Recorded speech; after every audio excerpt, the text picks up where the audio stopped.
The smell of rain on dry ground. There's a word for it, and it's stuck on the tip of your tongue. So you describe the smell to an AI. It answers in a second. Petrichor. No spelling, no first letter. You searched by meaning. It gets stranger. Inside the machine, king and queen are 146,000 numbers apart, and it still treats them as two of a kind. So where does a machine keep what words mean?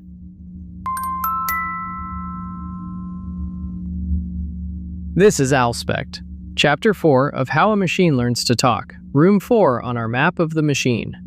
This machine was built by training. 1 trillion small nudges wore the patterns of language into billions of dials. But that leaves a question. Patterns of what? Start with what the machine sees. Letters get sealed into token blocks, the chunks it actually reads. And every block just gets a number. That's where king's number and queen's number came from. Two deeply related words, two completely unrelated numbers. They're just ID badges, and an ID badge says nothing about meaning. And there is no dictionary in there, no definitions filed under the numbers, nothing but the dials that training left behind. Yet somehow, the machine knows king and queen belong together, and king and pickle do not. So let's find where meaning lives. Pick one block and crack it open. Open it. Inside there is no definition, and no letters. Those were sealed at the door. Inside is a list of numbers. Thousands of them, hundreds in smaller machines, in a fixed order. When you type king, this list is what actually enters the machine. A list of numbers sounds like nothing, but you trust your life to one every day. 2 numbers, latitude and longitude, pin any spot on Earth. Coordinates. The machine's list works the same way, with thousands of numbers instead of 2. We can't picture a space like that. The machine doesn't need us to. The list pins a point, a location. Now pull back. Every block in the machine's vocabulary has its own list, its own point on the map. Picture the night sky, blocks as stars, about 200,000 of them. The familiar stars are whole words. The rest are smaller chunks, pieces of longer words. And the sky is not random. King hangs near queen, cat near kitten, rain near storm, and a long way from spreadsheet. On this map, near means alike. A word in this machine is a place. And you can feel this map because you carry one too. Apple, banana, screwdriver, mango. Which one does not belong? You didn't check definitions. You felt distance. 3 words huddled together, one off on its own.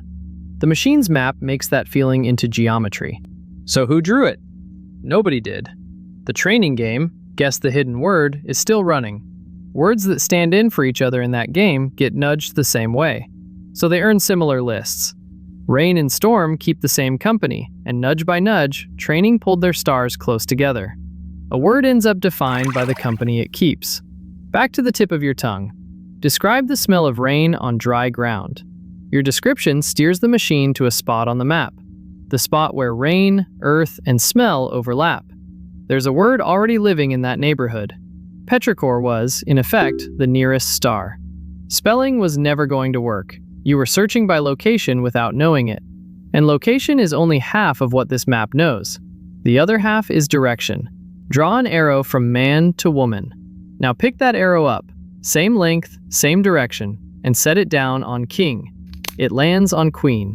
One arrow, one meaning. Same thing, other gender. So the map carries more than groups. Relationships sit in its geometry too. It's worth pausing on that, because it implies something a little absurd. If directions carry meaning, you could do algebra with words. You could add them and subtract them, like numbers. In 2013, researchers tried exactly that. The system was called Word2Vec. It built a map like this one, smaller and simpler, from the same idea, words judged by their company. Then came the famous result. Take the numbers for king. Subtract the numbers for man. Add the numbers for woman. The answer lands next to queen. King minus man plus woman equals queen. Meaning, plain meaning, doing arithmetic. Now, the honest footnote. Those famous examples were the best ones. Try random analogies and it misses often. Sometimes the nearest star is just the word you started with. The arithmetic is real but rough, the map's favorite party trick. Researchers didn't design any of this. They found the geometry after the fact. There's a crack in the whole idea, though, and you can spot it yourself. Bank. Is that the river or the vault? A riverbank and a bank account share a spelling and little else. One block, one list, one star. Where do you pin it? Near water or near money? The list inside the block is only the front door version. As a sentence flows through the machine, every word's numbers get rewritten to fit the words before them. Watch. She sat on the riverbank, and bank star slides toward the water. He robbed the bank, and it slides toward the money. Same block at the door, two different places inside. The star splits. This map isn't printed. It's redrawn for every sentence you type. So, what is a word inside the machine? Not letters, those were sealed away at the door. And not a definition. There's no dictionary in there to hold one. A word is a place on a map nobody drew, and every sentence redraws the sky a little. That's what the patterns were patterns of. Next time a word sits on the tip of your tongue, try describing it to an AI, any chat you like. It is a strange feeling, watching it land on the word you couldn't say. And if you flip it, give it a word, ask for its nearest neighbors, you're reading the map secondhand. One thread is still hanging though. The star split because bank took in the words around it. The machine rewrote a word using its neighbors. How does a sentence make its words look at each other? And they do. Every word, watching the words that came before it, deciding what matters.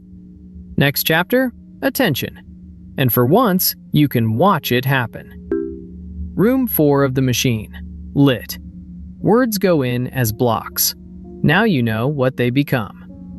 This was Owlspect, Chapter 4 of How a Machine Learns to Talk. We make the invisible parts of AI visible.